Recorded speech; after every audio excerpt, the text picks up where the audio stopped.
১৯৬২ সাল। দ্বিতীয় বিশ্বযুদ্ধ শেষ হয়েছে বহু আগেই, কিন্তু মার্কিন সমাজ তখনও অস্থির।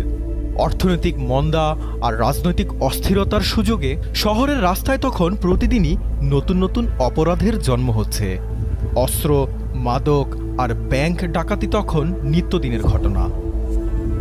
সেই সময়ই ডাকাতি করতে গিয়ে জেলে যায় জর্জিয়ার এক কৃষক পরিবারের দুই ভাই, জন অ্যাংলিন এবং ক্লারেন্স অ্যাংলিন। তারা বারবার জেল পালানোর চেষ্টা করায় শেষ পর্যন্ত তাদের আলকাট্রাজে নিয়ে আসা হয়। এই দ্বীপে এসে দুই ভাইয়ের পরিচয় হয় ফ্র্যাঙ্ক লি মরিস নামের আরেক কুখ্যাত বন্দীর সাথে।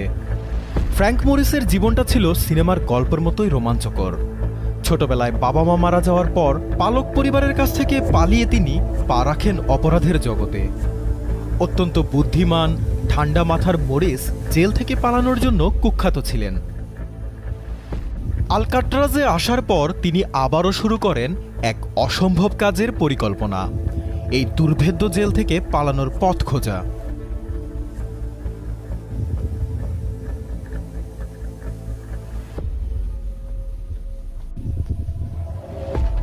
ফ্র্যাঙ্কের পরিকল্পনায় যুক্ত হয় অ্যাংলিন ব্রাদার্স।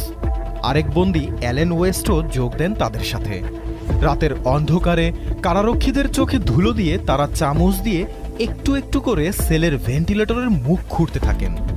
কাজটা কিন্তু মোটেই সহজ ছিল না। প্রতিদিন কয়েক ঘন্টা ধরে চলতে থাকে এই চেষ্টা।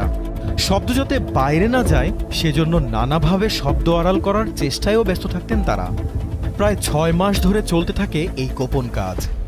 পালানোর আগেই তাদের তৈরি করতে হয়েছিল নকল মাথা, টয়লেট টিস্যু আর পুরনো পেপারস, এবং সাথে কারাগারের সেলুন থেকে পাওয়া চুল দিয়ে এমন নিখুঁত মাথা বানিয়েছিলেন তারা, যা দেখলে আসল মানুষ ভেবে ভুল হতে পারে।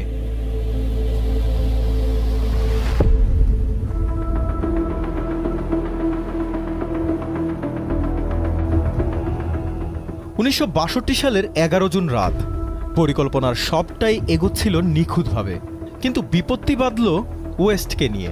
স্বাস্থ্য একটু বেশি ভালো হওয়ায় ভেন্টের মুখ দিয়ে বের হওয়ার সময় তিনি আটকে যান। অনেক চেষ্টা করেও যখন বের হতে পারলেন না, তখন তিনি নিজেই সিদ্ধান্ত নিলেন পিছিয়ে যাওয়ার। গভীর রাতে সবাই যখন ঘুমিয়ে, ফ্র্যাঙ্ক মরিস আর দুই ভাই জন এবং ক্লারেন্স অ্যাংলিন ভেন্টিলেটরের ছোট্ট গর্ত দিয়ে বের হয়ে পৌঁছে যায় কারাগারের ছাদে। তারপর তারা পাইপ বেয়ে নেমে আসে নিচে। কারাগারের উঁচু দেয়াল পার হয়ে তারা নেমে যায় সমুদ্রের তীরে। ৫০টিরও বেশি রেইনকোট একত্রে করে তারা তৈরি করেছিল এক ভেলা, যা দিয়ে শুরু হয় উত্তাল সমুদ্র পাড়ি দেওয়ার অসম্ভব এক অভিযান। পরদিন সকালে যখন কারাগারের রুটিন পরিদর্শনে কারারক্ষীরা আসে,